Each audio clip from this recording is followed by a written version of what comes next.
अस्सलाम वालेकुम नाज़रीन, प्रोग्राम कला खेतर में अवां जो मेज़बान इरशाद जागीरानी अवां जी खिदमत में हाज़िर आहियां।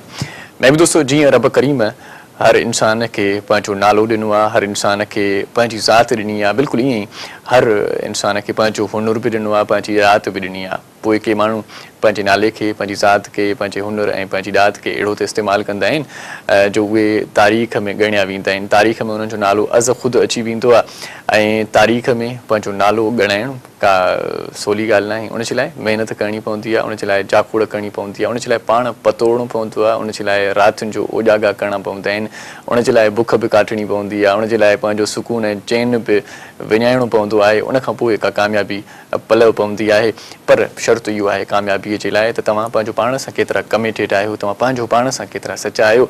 जेकॾहिं अमीं पंहिंजो पाण सां सचा आहियो, सच पुछो त पोइ तव्हां ज़रूरु कामयाबु थींदव। कामयाबी अव्हां जा क़दम ज़रूरु चुमंदी जेकॾहिं अव्हां पंहिंजो पाण खे सुञाणियो था त हिकु ॾींहुं सॼो ॾेव अव्हां खे सुञाणींदो, हिकु ॾींहुं समूरो मुआशिरो अव्हां खे सुञाणींदो, हिकु ॾींहुं अव्हां दोस्तनि जे लाइ फ़ख़ुरु बणिजी वेंदो, हिकु ॾींहुं तव्हां पंहिंजनि जे लाइ फ़ख़ुरु बणिजी वेंदो, कॾहिं कॾहिं तव्हांखे पंहिंजो पाण ते प्राउड फील थींदो त मां एतिरो कमु करे चुको आहियां।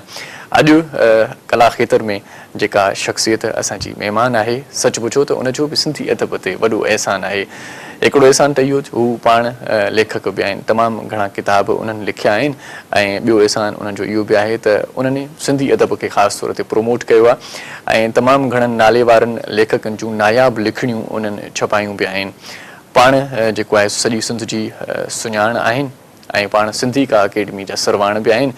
सो हिकिड़ो पब्लिकेशन इदारो बि आहे ऐं पाण लेखक बि आहिनि। त पोइ उन्हनि सां कहिड़नि मौज़ूअनि ते ॻाल्हि थींदी तव्हां सम्झी वेंदा ऐं तव्हां यकीनन अंदाज़ो लॻाए विया हूंदो त आउं कहिड़ी शख़्सियत जो ज़िक्र कयां पियो जिन खे लिखणु पढ़ण सां चाहु आहे, जिन खे किताबनि पढ़ण सां चाहु आहे ऐं जेको मूं थल ॿुधो आहे इहो एॾो सारो, उन मां अंदाज़ो तव्हांखे लॻी वियो हूंदो त अॼु असांजी महिमान शख़्सियत क़ाबिल एतिराम मोहतरम साईं नूर अहमद मेमून साहिबु, उनखे असां भलीकार चऊं था पंहिंजे प्रोग्राम। वरी महिरबानी तव्हां टाइम कढियो, हिन नफ़्सा नफ़्सी जे दौर में अचण बि वॾी ॻाल्हि आहे, कंहिं वटि पुॼण बि वॾी ॻाल्हि आहे। पर नाज़रीन तव्हांखे इहो ॿुधायां त नूर अहमद मेमून साहिब जा जेके किताब मुंहिंजे आॾो आहिनि हूअं त तमामु हुननि जा घणा किताब आहिनि, पर हिकिड़ो किताबु अहिड़ो आहे जेकी नौजवाननि में तमामु घणो मक़बूल थियो आहे ऐं चवनि था त हिन किताब जूं तमामु घणियूं कॉपियूं छपियूं ऐं खपी बि वियूं, वरी हिनखे किताब खे छपायो वियो, वरी बि हीअ हिन किताब जी हर कापी खपी वेंदी आहे ऐं हिन किताब जे मथां जेको लिखियलु आहे उहो लिखियलु आहे सिंध जा सिंधियो अवां ॾांहुं। हीउ नौजवाननि लाइ हिकिड़ो पैगाम आहे ऐं हिन किताब खे लाज़मी पढ़णु घुरिजे।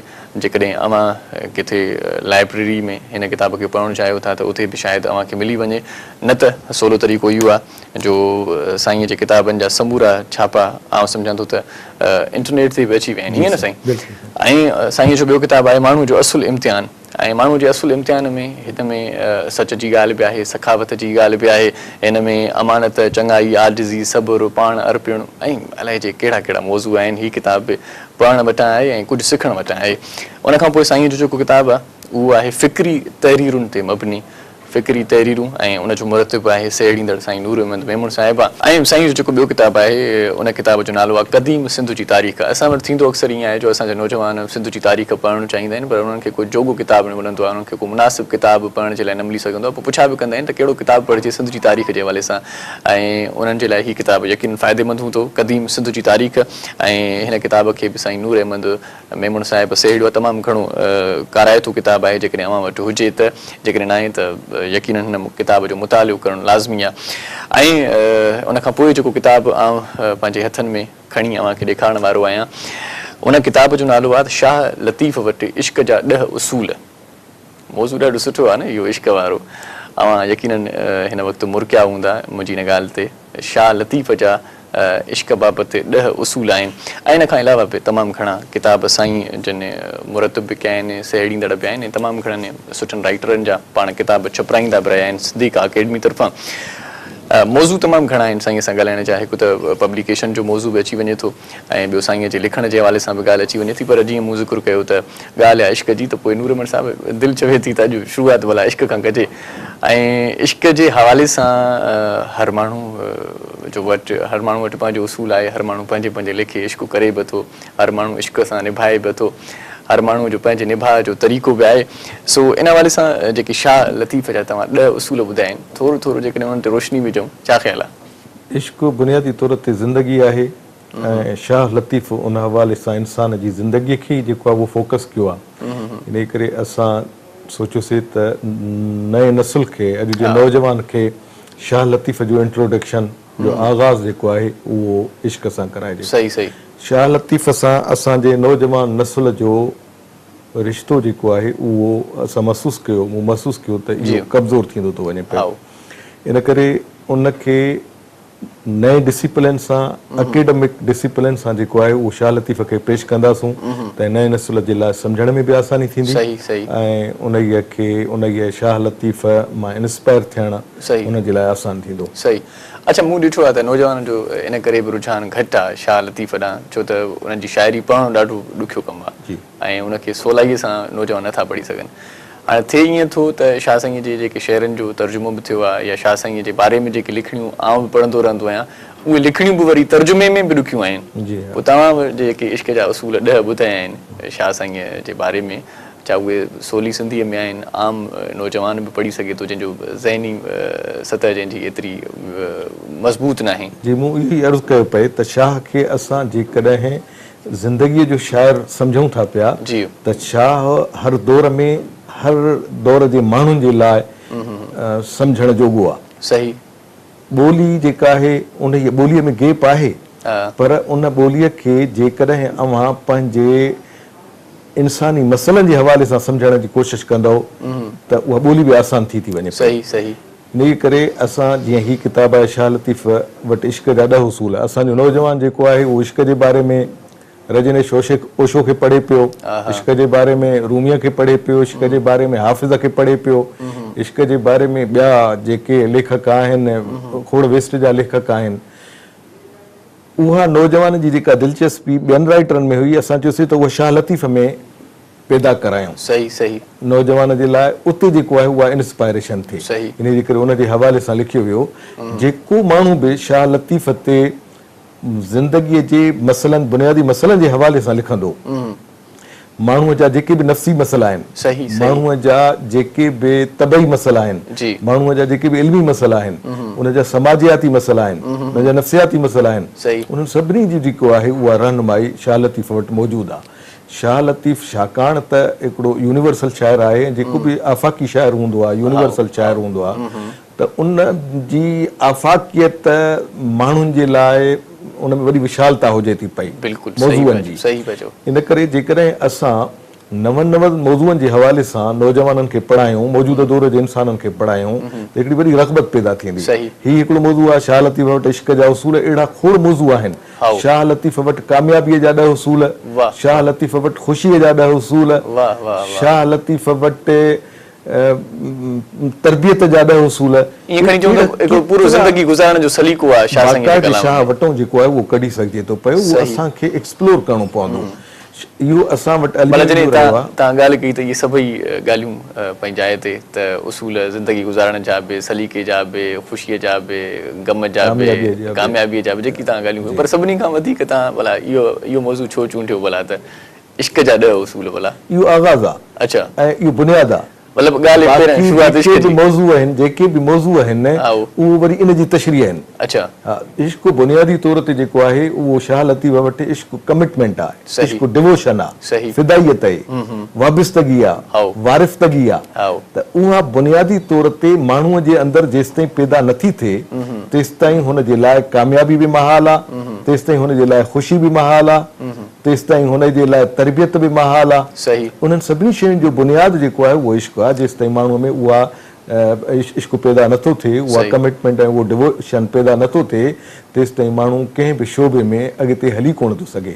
इन करे बुनियाद ॿधण जे लाइ इन मौज़ूअ खे, ऐं इहो मौज़ू ॾाढो सेबतो मौज़ू बि आहे, पढ़ण जे लाइ दिलि बि नौजवान जी चवंदी त इन किताब खे जेकॾहिं पढ़िजे त बहितर आहे। छो त अॼुकल्ह जो नौजवान आउं ॾिसंदो आहियां त हिकिड़ो महबूब खे माण खे इश्क चवनि था, पर न सिर्फ़ु इहो बि इश्क आहे, पर हिन सां गॾु कामयाबीअ खे माण बि इश्क आहे, ऐं जेको आहे सो पंहिंजे वतन सां मोहबत बि इश्क आहे, पंहिंजी धरतीअ सां, पंहिंजी मिटीअ सां, पंहिंजे ख़ानदान सां, पंहिंजे बचनि सां इंसानियत सां, इंसान ज़ात सां, पंहिंजी क़ौम सां, धरतीअ सां उहे इश्क जा सभु मज़र जेके आहिनि भिटाई वटि मौजूदु आहिनि। सही। इन करे इन विशालता जे करे अज़ली इश्क अलाह सां, अज़ली इश्क जेको आहे ख़ुदा सां इश्क आहे।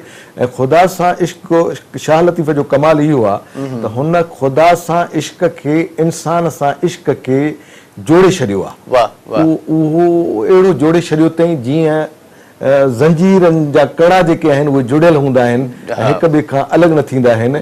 इन तरीक़े सां हुन जोड़े छॾियो आहे। जेकॾहिं तव्हां, शाह लतीफ़ चए थो त तव्हांजी ख़ुदा परस्ती तेसि ताईं खोखली आहे, तेसि ताईं यकीन लाइक़ु न आहे जेसि ताईं तव्हांजे अंदरि इंसान दोस्ती न आहे। सही सही सही। ऐं तव्हां इंसान दोस्तीअ में वरी तेसि ताईं खोखला हो, ऐं इंसान दोस्तीअ जी दावा तव्हांजी तेसि ताईं खोखली आहे जेसि ताईं तव्हां वटि ख़ुदा परस्तीअ जो जेको आहे उहो तसवुरु न आहे। सही। अव्हां जेकॾहिं इंसाननि सां भलाई कयो था त उनजो मुहर्रिक ख़ुदा जी ज़ात आहे, उनजी रज़ा आहे, ऐं उनजी जेको जुस्तजू आहे, उनईअ जे रज़ा जी तलब आहे। उनजे नतीजे में तव्हां इंसान दोस्ती सरअंजाम ॾियो था पिया, ऐं तव्हांजी इंसान दोस्तीअ में निखार पैदा थींदो ई तॾहिं। वाह वाह वाह, ॾाढी सुहिणी ॻाल्हि। तव्हांजी इंसान दोस्तीअ में निखार पैदा थींदो ई तॾहिं जॾहिं अव्हां उनजे पुठियां हिकिड़ो वॾो आला मुहर्रिक हुजे। वाह वाह। सो इन आला मुहर्रिक ते पाण ॻाल्हायूं था। हिकिड़ो जेकॾहिं आउं ज़िक्र कयां इश्क जी ॻाल्हि पंहिंजी जॻह ते ॾाढी सुहिणी भले पई, पर हिकिड़ो इशारो मिलियो आहे त साई बि वठणी आहे, साई बि लाज़मी आहे, छो त दुनिया जे वहिंवार सां पाण खे हलणो आहे। इन ॻाल्हि खे हितां ई ॻंढींदासीं। ऐं अॼु जेको असांजो मौज़ू आहे कला के तौर ते ॾाढो सुहिणो ऐं सेबतो मौज़ू आहे, सभिनी खे पसंदि ईंदो यकीनन। सो इश्क ते पाण ॻाल्हायूं था, ऐं नंढड़ी साईअ खां पोइ मोटूं था। कला खेत्र में असां सां गॾु रहिजो।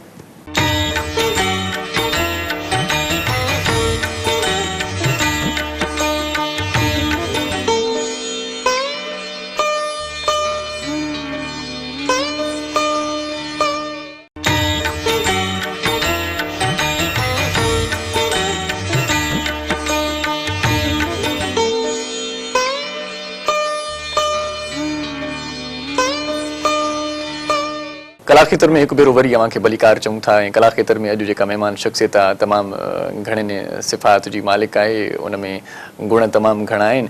ऐं पाण अवगुणनि ते अॼु ॻाल्हाईंदासीं। माशरे में जेकी अवगुण आहिनि उन्हनि ते पाण रोशनी विझंदासीं। ऐं ख़ासि तौर ते हिकिड़ो ॾाढो सुहिणो मौज़ू असां अॼु रखियो आहे, इश्क। ऐं वरी इश्क जो मौज़ू वरी शाह लतीफ़ सां ॻंढियल मौज़ू आहे। त शाह लतीफ़ वटि इश्क जा 10 उसूल, साईंअ जो पंहिंजो किताब बि आयल आहे। नूर अहमद मेमून साहिबु अॼु असांजो महिमान आहे। ऐं पाण जेका ॻाल्हि कईसीं पई इन खां पहिरियां साईं ॾाढी सेबती ॻाल्हि हुई। ऐं तव्हांजे किताब इश्क जा 10 उसूल में मूं हिकिड़े बाब में इहो बि पढ़ियो आहे त वहदानियत ज़िंदगीअ जो बुनियादु आहे।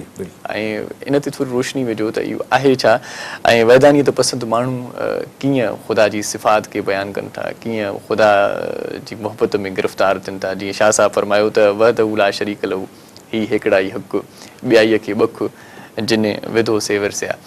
सो इन बारे में छा चओ? शाह लतीफ़ जो सॼो फ़िक्र जेको आहे उहो वहदानियत परस्तीअ ते ॿधल आहे। शाह लतीफ़ जा पहिरियां 2 सुर जेके आहिनि उहे वहदानियत जी उपटार आहिनि, वहदानियत जो तस्करो आहिनि। ऐं वहदानियत ज़िंदगीअ जो बुनियादु आहे त तव्हांजे सोच में, तव्हांजे फ़िक्र में, तव्हांजे ज़िंदगीअ में, तव्हांजे अमलनि में, तव्हांजे रवैयनि में सही जेको आहे उहो यकसानियत हुजे ऐं वहदत हुजे। वाह। उनजो हिकिड़ो महवर ऐं मर्कज़ हुजे। सही। जेसि ताईं ज़िंदगीअ में जे सभिनी मामलनि में हिकिड़ी वहदत न आहे तेसि ताईं तव्हांजा मामला ख़ूबीअ सां सरअंजाम थी नथा सघनि। सही। तव्हांजे फ़िक्र में वहदत हूंदी, तव्हां इंतिशार खां, बेगानगीअ खां, वेगाणप खां, जेको फ्रस्ट्रेशन खां, इन्हनि सभिनी उदासी खां, तनाई खां, सभिनी खां बची था वञो, मनफ़ी ख़्यालनि खां बची था वञो। अव्हां जेको आहे उहो बेमक़सद ज़िंदगीअ खां बची था वञो जॾहिं तव्हां वटि फ़िक्र जी वहदत अचे थी। जॾहिं अव्हां वटि क़ौमी वहदत अचे थी पई, अव्हां जा सभु क़ौमी मामला जेके आहिनि उहे सिधा था थी वञनि। जॾहिं इंसानी वहदत अची वञे थी पई, मज़हबी मतभेद ऐं फ़र्क़ जेके आहिनि उहे सभु ख़तमु था थी वञनि पिया, नस्ली फ़र्क़ सभु ख़तमु था थी वञनि पिया। सॼी इंसानियत जेको आहे उहो महवर आहे वहदत आहे। सही। त उन बुनियाद ते जेके आहिनि उहे वॾा खां वॾा इंसानी मामला तव्हां करण जे लाइक़ु था बणिजी वञो। त वहदानियत परस्ती जेको आहे उहो ज़िंदगीअ जो बुनियादु आहे। ऐं शाह लतीफ़ वहदानियत परस्तीअ ते ई जेको आहे उहो पंहिंजे सॼे फ़िक्र जो बुनियादु रखो। पहिरां 2 सॼा सारा सुर कल्याण ऐं यमन कल्याण इहे जेके आहिनि उहे वहदानियत परस्तीअ जो तज़किरो आहिनि ऐं हीअ जेके इश्क जा 10 उसूल आहिनि उहे बि इन्हनि ॿिन्ही सुरनि ते जेको आहे उहो मबनी आहिनि। ॿियनि सुरनि ते जेको आहे उहे ॿिया मौज़ूअ ऐं ॿियूं शयूं वहदानियत त हूअं भिटाईअ जे रिसाले में सॼे में जेको आहे उनजी उपटार आहे, तज़किरो आहे, घुमी फिरी जेको आहे उहो वहदानियत ते अचे थो। वहदानियत परस्ती छाकाणि त बुनियादी तौर ते वहदानियत परस्तीअ जो बुनियादु नफ़ीअ ते आहे, ला ते आहे। जॾहिं तव्हां नफ़ी ज़िंदगीअ में आणियो था, तव्हां उन नफ़ीअ सां पंहिंजे ख़्वाहिशुनि जो, लाउबालियुनि जो, गैर ज़रूरी ख़्वाहिशुनि जो तव्हां उन ते कंट्रोल सिखो था। तव्हां हबश ते कंट्रोल सिखो था, तव्हां फ़साद ते, पंहिंजे शर जे जिबलतुनि ते, उन नफ़ीअ सां जेको आहे कावड़ ते गुस्से ते जेके बि मनफ़ी जिबलत जूं शयूं आहिनि उन्हनि ते कंट्रोल सिखो था ला सां। ऐं इहा ला जेको आहे उहा जीअं नफ़्सानी ख़्वाहिशुनि जो इनकार आहे, ईअं इहा ला जेका आहे उहा तबक़ाती तज़ादनि जो शिकार आहे। तव्हां तबक़ाती तज़ाद खे नथा मञो, तव्हां अमीर ऐं ग़रीब जे फ़र्क़ जा मुनकिर था थियो। जॾहिं तव्हां वहदानियत परस्तीअ जे रूह सां ला जे फ़िक्र ते अचो था त तव्हां तबक़ाती तज़ादनि जा बि मुख़ालिफ़ था बणिजो, तव्हां ग़रीब जे ग़रीब तर थियण जा मुख़ालिफ़ था बणिजो, तव्हां ग़रीब खे जेको सरमाएदार ग़रीब बणाए थो उनजो इस्तेसाल करे थो पियो, तव्हां उन सरमाएदारीअ जा मुख़ालिफ़ था बणियो। जीअं तबक़नि हथां ग़ुलामीअ जा मुनकर बणिजो था, तीअं तव्हां क़ौमुनि जे हथां क़ौमुनि जी ग़ुलामीअ जा बि मुनकर बणिजो था। मतिलबु ईअं खणी चऊं त इश्क में समूरा गुण समायल आहिनि, अवगुण हुन में को बि न आहे, हुन में समूरियूं ख़सलतूं आहिनि, समूरा सुहिणा मंज़र आहिनि हुन में। ऐं इश्क में कावड़ बि न करणी आहे, इश्क में जुनूनियत बि न करणी आहे, ख़ासि तौर ते जेका फ्रस्ट्रेशन जो जेके शिकार अॼुकल्ह जेकी नौजवान अञा वॾी शइ जेका आहे उहा ईसार ऐं क़ुर्बानीअ जी जेका आहे, ऐं ज़िंदगी बि छॾणो आहे, जी हा, अना परस्ती खे बि छॾणो आहे। आम तौर ते ज़िंदगीअ में वलो आदर्श आहे त ज़िंदगी अदल सां गुज़ारियो, इंसाफ़ सां गुज़ारियो, तव्हां पंहिंजो हक़ खणो, माण्हू ॿियो पंहिंजो हक़ खणे। पर इश्क जेको आहे उहो अदल खां बि अॻियो ॾाको आहे, उन में ईसार आहे, उन में मां पंहिंजो हिसो बि जेको आहे मां पंहिंजे भाउ जे लाइ छॾण जे लाइ तयारु आहियां, क़ुर्बानी आहे। माना इश्क इहो बि सेखारे थो त तव्हां कीअं क़ुर्बानी ॾियो था, कीअं हक़ पूरा कयो था ऐं कंहिंजो हक़ कज़ब न कयो, समूरियूं ॻाल्हियूं इश्क जो उपचार आहिनि। क़ुर्बानी जेका आहे बुनियादी तौर ते क़ुर्बानी आहे इंसानियत लाइ जीअण, इंसानियत लाइ मरणु, इंसानियत लाइ सोचणु, पंहिंजे हक़ तां बि जेको आहे उहो दस्तबरदार थी वञणु, पंहिंजे आराम सां दस्तबरदार थी वञणु, पंहिंजे वसीलनि सां दस्तबरदार थी वञणु, पंहिंजे सभिनी ख़्वाहिशुनि तां दस्तबरदार थी वञणु, इहो इश्क ऐं क़ुर्बानी, इहा जेका क़ुर्बानी आहे ईसार, इहो पैदा इश्क जे ज़रिए थींदो आहे। इहो अव्हां इल्म जे ज़रिए, इहो अव्हां कंहिं तरबियत जे ज़रिए, आम तरबियत जे ज़रिए ऐं स्कूल जे ज़रिए इहो पंहिंजे अंदरि मक़ाम पैदा नथा करे सघो। माण्हू जे अंदरि बुनियादी तौर ते माण्हू जेको आहे उहो हिकिड़ा 4 क़ैद आहिनि जंहिंमें हू क़ैद आहे। हिकिड़ो फितरत जो क़ैद आहे, हिकिड़ो तारीख़ जो क़ैद आहे, हिकिड़ो ज़ात जो क़ैद आहे ऐं हिकिड़ो समाज जो क़ैद आहे। इहे 4 क़ैद आहिनि। हाणे माण्हू 3 क़ैद जेके आहिनि, फितरत जे क़ैद मां बि ॿाहिरि निकिरी थो अचे। फितरत में सियारो आहे, अव्हां कंबल पाए करे सीउ सां बचायो था, हीटर ॿारे करे जेको आहे उहो सीउ खे ख़तम करे छॾियो, फितरत जे क़ैद मां निकिरी आयो। समाज जे क़ैद मां तव्हां निकिरी था अचो, समाज हिकिड़ियूं रस्मूं रखियूं आहिनि, तव्हां कानून साज़ी करे उन्हनि रस्मुनि मां निकिरी आयो। अव्हां तारीख़ जे क़ैद मां बि जेको आहे उहो इल्मी तरक़ीअ सां निकिरी था अचो पियो। तारीख़ी तौर ते माण्हू ग़ुलामनि जे दौर में रहंदा, गारुनि जे दौर में रहंदा, तारीख़ी तौर ते अॻिते आया, उन्हनि मां इल्मी तरक़ी थी, सान्य जी तरक़ी थी, उन मां तारीख़ जे क़ैद मां निकिरी आयो। पर जेको ज़ात जो क़ैद आहे, उन ज़ात जे क़ैद मां तव्हां इल्मी तरक़ीअ सां या ॿियनि साइंसी तरीक़नि सां जेको आहे उहो नथा निकिरी सघो। ज़ात जे क़ैद मां इंसान निकिरंदो इश्क सां, या ईअं खणी चऊं त सोचुनि जे क़ैद मां बि इश्क सां निकिरी सघे थो। किन माण्हुनि जूं सोचूं महदूद थी वेंदियूं आहिनि, उहे सोचुनि जे क़ैद मां न निकिरी सघंदा आहिनि, उहे उते ई पिया हूंदा आहिनि, को वहिंवार न हलाए सघंदा आहिनि ज़माने जो, अॻिते निकिरी न सघंदा आहिनि, त पोइ उन सोचुनि जे क़ैद मां बि इश्क जो हिकिड़ो सवलो ज़रियो मिले थो असांखे त असां निकिरी वञूं। किताब आहे इंसान ऐं इश्क, डॉक्टर अली शरीयती ईरान जो तमामु वॾो स्कॉलर आहे, मुफ़क्किर स्कॉलर आहे। उन जो किताबु इंसान इश्क सिंधी का अकेडमी सिंधी तर्जुमो करे छपायो आहे। उन में इश्क जी सॼी फिलासफ़ी ऐं इंसान सां उनजी जेका रिलेटिविटी आहे, जेको उनजो तालुक़ु आहे, उहो कमाल जो हुन जेको आहे उहो बयानु कयो आहे। डॉक्टर अली शरीयती ईरान जे इनकलाब जे ॾींहंनि में फ्रांस में जलावतन हो ऐं उते पेरिस यूनिवर्सिटी में लेक्चर ॾींदो ऐं उनजा लेक्चर यूरोप जा वॾा वॾा ॾाढा ऐं प्रोफेसर ॿुधण ईंदा। उन्हनि मां हिकिड़ो लेक्चर आहे, उनजो तर्जुमो कराए असां इहो किताबु जेको आहे उहो छपायो आहे।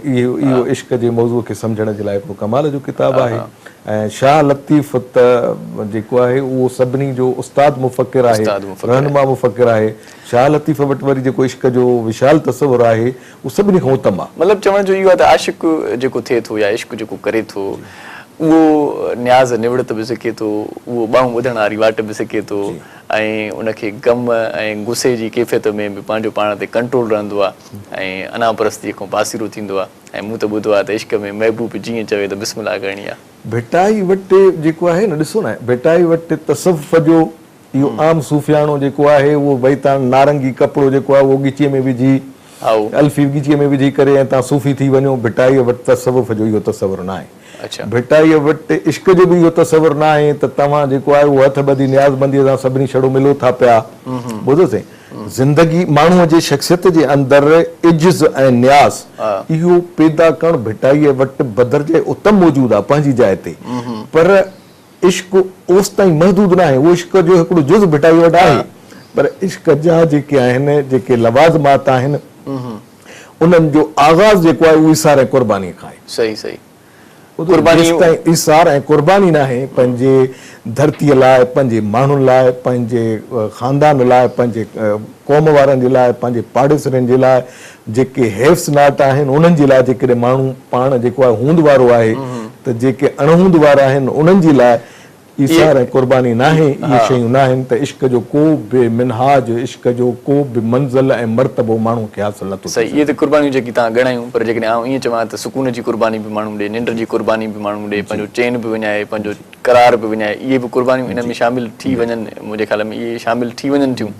पाण में। तो असां वटि वरी इश्क में ईअं आहे त हर को हासिलात चाहे थो, हर को माण्हू चाहे थो, हर को कामयाबी चाहे थो, पर को जबल झागणो नथो चाहे। जीअं शाह साहिब तमामु घणनि शेरनि में ज़िक्र कयो आहे, जबल झागणो कोई नथो चाहे। 10 उसूलनि में जेको आहे हिकु उसूल जुस्तजू ऐं तलाश आहे। ऐं भेटाई जी सॼी शाइरी भरी पई आहे जुस्तजू ऐं तलाश सां। जुस्तजू ऐं तलाश ते पाण ॻाल्हाईंदासीं जॾहिं हाणे साईअ खां मोटंदासीं। तमामु घणो सुहिणो मौज़ू आहे अॼु असां वटि इश्क जो, ऐं इश्क जे विच में इश्क में घारी आहे, हिकिड़ी साही आहे। सो इन साईअ खां जॾहिं पाण मोटंदासीं त वरी इन मौज़ूअ खे हितां ई ॻंढींदासीं। शाह साईंअ वटि इश्क जा 10 उसूल, इन मौज़ू ते पाण कचहरी कयूं पिया। कला खेत्र तव्हां ॾिसो पिया, ऐं साईअ खां पोइ बि असांखे यकीन आहे तव्हां सां गॾु रहंदो।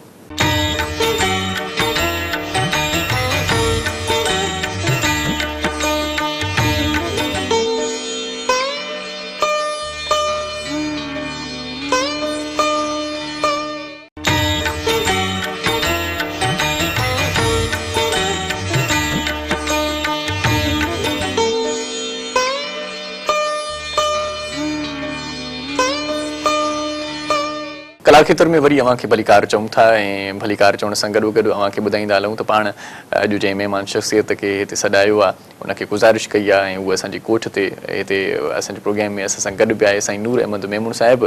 उनजा तमामु घणा किताब बि आयल आहिनि, ऐं तमामु घणा किताब ॿियनि लेखकनि जा उन्हनि छपाया बि आहिनि। सिंधी का अकेडमी जा सरवाण बि आहिनि।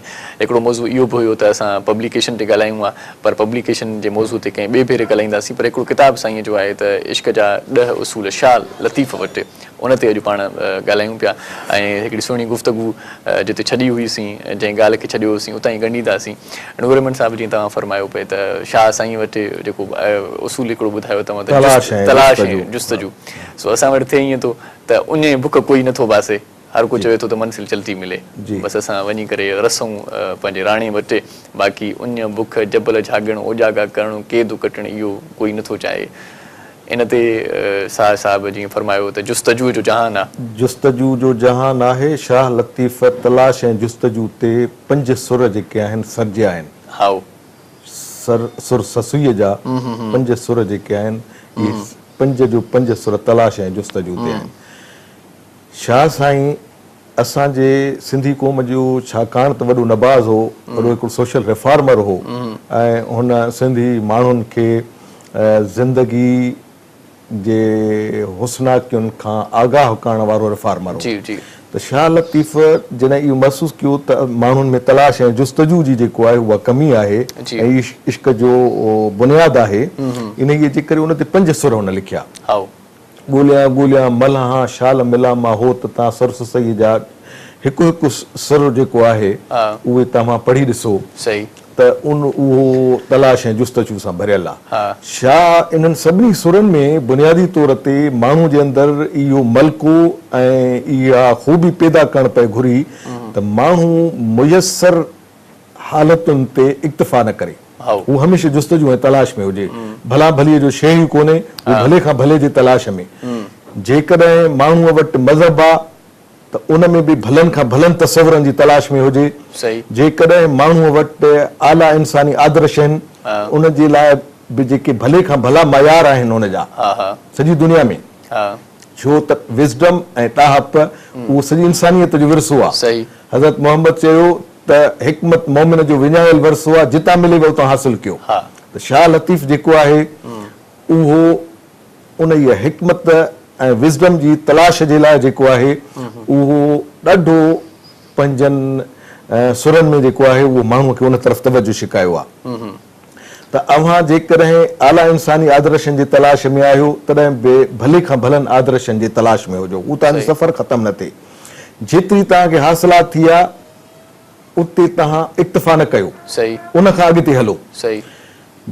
असां वटि अलमियो इहो हो जंहिं सोसाइटीअ में शाह लतीफ़ ॾिठो पए माण्हुनि खे, इहो अलमियो हो त जेको माण्हुनि खे मुयसर हालतूं आहिनि, मुयसर मज़हब आहे, मुयसर रवायतूं आहिनि, मुयसर तरीक़ा आहिनि, उन ते इक्तिफ़ा पए कयईं। जेकॾहिं वॾा जेके आहिनि उहे ॾेढ खाइनि था त नंढा बि जेको आहे कंटिन्यूटी में ॾेढ खाईंदा था अचनि, या जीअं वॾा ज़ुल्म सहंदा आहिनि हेठां बि जेको आहे उहो सहंदा था अचनि, वॾा महकूमीअ जूं जेके बि शिकिलियूं अख़्तियार कंदा आया आहिनि हेठां बि हलनि था।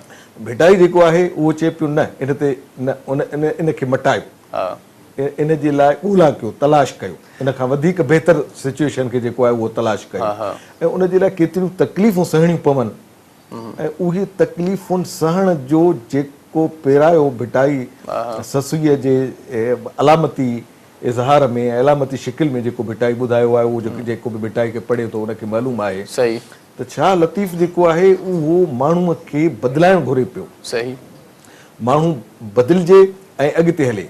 असां वटि आम तौर ते असां मौजूदु हालतुनि में ॾिसंदा आहियूं, हिकिड़ो माण्हू डिग्री वठी ईंदो आहे त सम्झंदो आहे त मां जी हासिलात पूरी थी वई, MBBS डिग्री वरिती डॉक्टर चवंदो त मां कंप्लीट डॉक्टर थी वियुसि, इंजीनियर बी जी डिग्री वरिती चवंदो कंप्लीट इंजीनियर थी वियुसि। इन हवाले सां मूंखे मां तव्हांजी किताब में पढ़ियो त सुकरात जॾहिं आख़िरी ॾियारनि में हुयो त उन फरमायो पिए त मां जॾहिं नंढपण में हुयुसि त मूं इहो सोचियो पिए त मां सभु कुझु ॼाणा थो, मां घणो कुझु ॼाणा थो। वरी जॾहिं जवानी में आयुसि त मूं सोचियो पिए त मां सभु कुझु ॼाणा थो, पर जॾहिं मां कुराड़ो थियो आहियां त मूंखे हाणे महसूसु ईअं थो थिए त मां कुझु बि नथो ॼाणा। तव्हां वारी ॻाल्हि इहा ई कुझु बि ॾिसो न, हज़रत मोहम्मद बि चयो न त उतलुबिल इल्म मिनल महद इलल लहद, पींघे खां वठी करे क़ब्र ताईं हासिलात ऐं जुस्तजू जारी रखो। इहा ई भिटाई जेको आहे उहा सिंध जे माण्हुनि में इहा शइ पैदा करणु पियो घुरे त तव्हांजी हासिलात जो दौर जेको आहे कॾहिं बि ख़तमु न थिए। अच्छा, भली हासिलात लाइ जुस्तजू जारी हुजे। हा, ऐं तव्हां वरी तकलीफ़ुनि जी बि ॻाल्हि कई त ज़ुल्म ऐं जबर खे जेकॾहिं तव्हां ॾिसो था या पाण मथां बर्दाश्त कयो था त पाण पीढ़ी सिर पीढ़ी असां उनखे नस्ल त नस्ल असां बर्दाश्त कंदा था। जागीरदारी सिस्टम जेको आहे उहो सदियुनि खां हलंदो थो अचे। असां वटि आवाज़ उथारण वारा घटि, आवाज़ उथारण ऐं उनजी जुस्तजू ऐं उनजी तलाश जेको आहे उहा कॾहिं कॾहिं के का रुञ मां रड़ अचे थी पई, वरी माठी थी वञे पई, पर उहो निज़ाम बदिलजे कोन थो पियो। भिटाईअ जे इन जुस्तजूअ वारी तइलीम सां असांखे उहो निज़ाम मटाइणो आहे, जेसिताईं उहो निज़ाम मटिजे नथो। जीअं तव्हांजी किताब में लिखियलु हुयो त नीत्शे जेको अज़ीम फिलासफर आहे उन घोड़े ते हिकिड़ो तशद्दुद ॾिठो पए, उन जे लाइ पंहिंजो पाण खे तकलीफ़ बि रसायईं, पंहिंजो पाण मुहाॾो बि टिकायईं। इहो बि त हिकिड़ो मुंहिंजे ख्याल में इश्क जो ई हिकिड़ो फार्मूलो आहे। बिल्कुलु बिल्कुलु, हू पंहिंजो ज़िंदगी जे विगाणप वारे फ़लसफ़े जो पोइ लॻो, पर हुन जॾहिं पंहिंजे अमली ज़िंदगी में जेको आहे उहो नीत्शे जेको आहे उहो ॾिठो त हू उहो विगाणप वारी ॻाल्हि जेको आहे उहो छॾे करे ऐं ज़िंदगी जे मक़सदत वारी जेको आहे उहो उसूलनि ते। अच्छा, इहो किसो कीअं हुयो भला? घोड़े वारो किसो इहो आहे कीअं? थोरो ज़हन में आहे? मां जेतिरे ताईं मूंखे यादि अचे थो त घोड़े ते तमामु घणो वॾो पार हुयो ऐं उहो किथे अटकी पियो हुयो, मालिक उन ते ज़ुल्म पियो कयो त जेको आहे घोड़ो हितां ॿाहिरि निकिरे, पर हाणे घोड़े जे वस में बेवस चवंदा आहिनि, ॿार उठनि बि फिटा कया आहिनि। हू जेको वजूदियत जे फ़लसफ़े में जा जेके पोइलॻ माण्हू आहिनि उहे ज़िंदगीअ जे बेमक़सदियत जे ज़िंदगी जे मक़सदियत खां ख़ाली बेमक़सदियत वारे जेके आहिनि उहो उसूल जा पोइलॻ थींदा आहिनि। नक्श बुनियादी तौर ते जेको आहे उहो उन नुक़्ते नज़र जो हो। सही। हुन खे ज़िंदगी में जेको इहो तजुर्बो जेको वॾो वाक़ियो हुनजे साम्हूं आयो, हुन सॼो हुनखे नक्शे खे बदिलाए छॾियो, उहो इहो घोड़े जो वाक़ियो हो। त हुनजो पेर जेको आहे उहो कंहिं खाईअ में खामे में कंहिं गटर में जेको आहे उहो फासी पियो ऐं मालिक उन ते वज़न सथियल हुयो।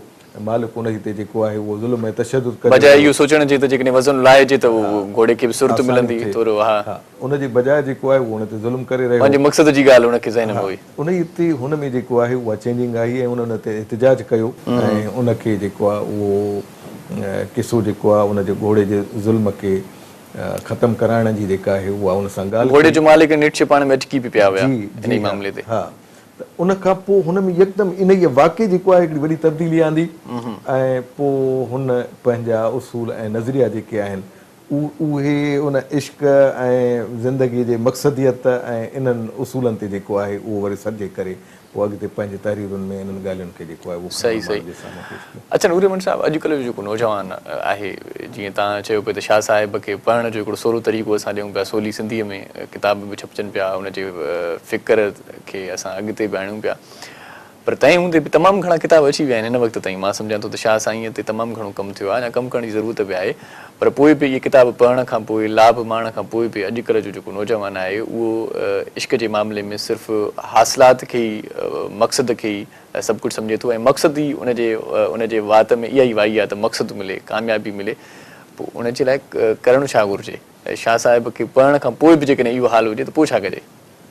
न, शाह खे सची ॻाल्हि आहे त शाह खे असां पढ़ियो हूंदो, पर शाह खे पढ़ी वरी जेको करण जो अमल आहे, जेके असां तरबियत जो निज़ाम था चऊं, हिकिड़ो पढ़ण ऐं ॿियो करणु जी, जंहिंखे असां जदीद दौर में जेको आहे उहो तरबियत जो निज़ाम था चऊं। तरबियत जे निज़ाम जो खोट असां वटि मौजूदु आहे। जीअं असांजे तइलीमी निज़ाम में तरबियत जे निज़ाम जी खोट आहे, तीअं असांखे शाह खे पढ़ण जे मसइले में बि तरबियत जे निज़ाम जी खोट आहे। सही। अलामा आय काज़ी चवंदो त असां वटि जेका तइलीम आहे उहा लफ़्ज़ एजुकेशन जो नेमल बदल कोन्हे। लफ़्ज़ एजुकेशन आहे तइलीम प्लस तरबियत। असां जेका तइलीम किताबनि में पढ़ूं था पिया उहा लफ़्ज़नि जो जुड़ाव आहे, पर असां उनजे तरबियती निज़ाम मां नथा गुज़रूं, उहा असांजे तइलीमी निज़ाम में खोट आहे। इन जे करे असांजे मुआशिरे ॾांहुं इंसान दोस्तीअ जी उहा रिफ्लेक्शन कोन्हे। सही। असां इंसान दोस्तीअ जी उन रिफ्लेक्शन खे वठी ईंदासीं तरबियती निज़ाम सां, ऐं इहो तरबियती निज़ाम मुकमिल जो मुकमिल शाह जे शाइरीअ में, शाह जे फ़िक्र में, उन जे कलाम में मौजूदु आहे। उनखे उन तरबियती निज़ाम खे ॻोल्हे कढी करे एक्सप्लोर करे सॼी दुनिया खे ॿुधाइण जी ज़रूरत आहे। ही इंसाननि जा नफ़्सी मसइला मौजूदा दौर में सिर्फ़ु असां सिंधियुनि सां न आहिनि, सिंध में न आहिनि, पर सॼी दुनिया में आहिनि। पर सॼी दुनिया उन जी तलाश में आहे त पंहिंजा नफ़्सी मसइला कीअं हल कयूं। असां पंहिंजी जेको वेगाणप आहे ऐं जेके ॿिया इंसानी नफ़्सी मसइला आहिनि उन्हनि खे ख़तमु करण जे लाइ कहिड़ा ज़रिया ॻोल्हियूं, पोइ जुस्तजू जारी आहे। रूमीअ खे हिन वक़्तु दुनिया में बेहद पढ़ियो पियो वञे, रूमी अंग्रेज़ीअ में एॾो पियो छपिजे ऐं एॾो पियो पढ़िजे, इहो इन करे त इंसाननि जे नफ़्सी मसइलनि जो हल रूमीअ वटि जेको आहे उहो मौजूदु आहे। छाकाणि त रूमीअ जे शाइरीअ में बि हिकिड़ो मुकमिल तरबियती निज़ाम मौजूदु आहे, जेको हुन पंहिंजे स्टोरीज़ में, पंहिंजे कलाम में, पंहिंजे तमसीली तौर ते जेको आहे कलाम में मौजूदु रखियो आहे। उहे इश्क जा सभु मज़ाहिर हुन में समाया आहिनि। इन जे करे माण्हुनि खे उन मां इंस्पायरेशन मिले थी पई। इन करे यूरोप में घणे खां घणो हींअर मसनवीअ खे पढ़ियो थो वञे। सही। पर शाह लतीफ़ वटि इहो तरबियती निज़ाम इहो रूमीअ खां बि घणो मौजूदु आहे। इहो इन करे न त असां शाह लतीफ़ जा फॉलोअर आहियूं, शाह लतीफ़ सिंध जो आहे, इन जे करे कंहिं ख़ुदि फ़िरेबीअ जो शिकार आहियूं, न। सची ॻाल्हि इहा आहे त भिटाईअ जो तरबियती निज़ाम, उन जी तमसील, उन जे फ़िक्र जी गहराई जेको आहे उहा रूमीअ खां मथां ई आहे। शाह लतीफ़ पाण रूमीअ खां इंस्पायरेशन वरिती आहे, पर दुनिया में खोड़ अहिड़ा हज़ारे मिसाल आहिनि त जेके शागिर्द आहिनि या जेके उतां तरबियत वठंदड़ आहिनि या जेके इंस्पायरेशन वठंदड़ आहिनि, उहे पंहिंजे पेशरो खां अॻिते निकिरी विया आहिनि। सही, ईअं साइंस में बि थियो आहे, ईअं फ़लसफ़े में बि थियो आहे, ईअं फ़िक्र जी दुनिया में बि थियो आहे। सही, भिटाई खे असां उन तरीक़े सां एक्सप्लोर करे दुनिया जे आॾो खणी कोन विया आहियूं जो दुनिया सॼी भिटाईअ मां उहा इंस्पायरेशन वठे, उहा इश्क जी, उहा तब्दीलीअ जी, उहा तरबियत जी। इहो असांजी पंहिंजी कमज़ोरी ऐं कसाई आहे। असां भिटाईअ खे अलमियो असांजो इहो आहे त असां भिटाईअ खे उन जे आफ़ाक़ियत, उन जी यूनिवर्सलिटीअ जे हवाले सां जाचण जी कोशिशि ई न कई आहे। असां पंहिंजा हिकिड़ा महदूद दायरा निकितल आहिनि, उन्हनि दायरनि जे अंदरि भिटाईअ खे सम्झण जी कोशिशि कई आहे। जेतिरो असांजो इल्मु आहे असां भिटाईअ खे उहा इनक पाए जाचण जी कोशिशि कई आहे। जेकॾहिं असां भिटाई खे जेको आहे यूनिवर्सल विज़डम जे एनक सां उन जी शिकिल में जाचूं ऐं उनखे एक्सप्लोर कयूं, उनखे पेश कयूं ऐं उनखे अंग्रेज़ीअ में ट्रांसफर कयूं, सॼी दुनिया इन मां ईअं इंस्पायरेशन वठंदी जीअं रूमीअ मां थी वठे। ऐं सम्झो थो तव्हांजी ॻाल्हियुनि जो तत्व वरी हिते बि निकिरे थो त असां जेकी मुख़्तलिफ़ ॾियारनि ते सेमिनार्स कंदा आहियूं, कॉन्फ्रेंसूं कंदा आहियूं, अदबी कॉन्फ्रेंसूं, हुन में तमामु घणा डिघा मकाला पढ़ंदा आहियूं त अञा पेशरफ़्त जी ज़रूरत आहे, अञा जाखोड़ जी ज़रूरत आहे, अञा भिटाईअ खे अॻिते आणण जी ज़रूरत आहे। हा, ज़रूरत आहे, पर उनखे आणींदो केरु? असां उन ॻाल्हि खे वरी छॾे ॾींदा आहियूं, वरी ॿिए साल वरी उहो साॻियो ई मकालो पढ़ंदा आहियूं त अञा भिटाईअ खे अॻिते आणण जी ज़रूरत आहे, अञा भिटाईअ कलाम खे सवली सिंधीअ में करण जी ज़रूरत आहे। ईअं थियो मुंहिंजे ख़्याल में। बिल्कुलु उहा ज़रूरत मां जीअं तव्हांखे अर्ज़ु कयो, उन जे लाइ हिकिड़ो स्टेप खणण जी ज़रूरत आहे। उहो आहे त असां पंहिंजो यूनिवर्सल धारा में, आफ़ाक़ी धारा में पंहिंजो पाण खे शामिलु जॾहिं कंदासूं तॾहिं असां हिन लाइक़ु बणिबासूं। जेसिताईं असां आफ़ाक़ी धारा में पाण खे शामिलु नथा कयूं तेसीं ताईं इहो मसइलो हल कोन करे। ॾाढी सुहिणी ॻाल्हि तव्हां कई पई ऐं सच पुछो त नूर अहमद मेमून साहिब जो मौज़ू बि हिकिड़ो अहिड़ो हुयो जंहिंजे लाइ आउं सम्झां थो जेकॾहिं 100 खनि प्रोग्राम कजनि तॾहिं बि घटि थींदा। इश्क जो मौज़ू ई अहिड़ो आहे जीअं सचल साईं फरमायो त सचूं इश्क ॿुढा न थी वे, थोरे चिटड़ी होवेसि ॾाढी, पाण जेकॾहिं पोड़ा बि थी वेंदूं तॾहिं बि इश्क जो मौज़ू कोन खुटंदो। कोशिशि कंदासीं ईंदड़ प्रोग्राम में वरी तव्हां सां इन मौज़ू ते बि ॻाल्हाईंदासीं, तव्हांजी पब्लिकेशन जे हवाले सां बि ॻाल्हाईंदासीं। तव्हांजे फ़न फ़िक्र जा इलाही पासा रहिजी विया, अॼु इन ॻाल्हि जो अफ़सोस बि आहे, पर वक़्तु पंहिंजी पुॼाणीअ ते पहुचे थो। तव्हांजी वॾी महिरबानी जो तव्हां क़ीमती वक़्तु सीड़ाए असांजे प्रोग्राम में आया। नाज़रीन, यकीनन अॼोको प्रोग्राम तव्हांजे लाइ लाभाइतो साबित थियो हूंदो। ईंदड़ प्रोग्राम में वरी कंहिं कला जे कोहिनूर सां, वरी कंहिं अहिड़ी महिमान शख़्सियत सां तव्हांजी मुलाक़ात कराईंदासीं जंहिंमां अवां कुझु पिराईंदव, जंहिंमां अव्हांखे कुझु सिखण जे लाइ मिलंदो। तेसीं ताईं पंहिंजे मेज़बान इरशाद जागीराणीअ खे इजाज़त ॾींदा। अल्लाह वाही।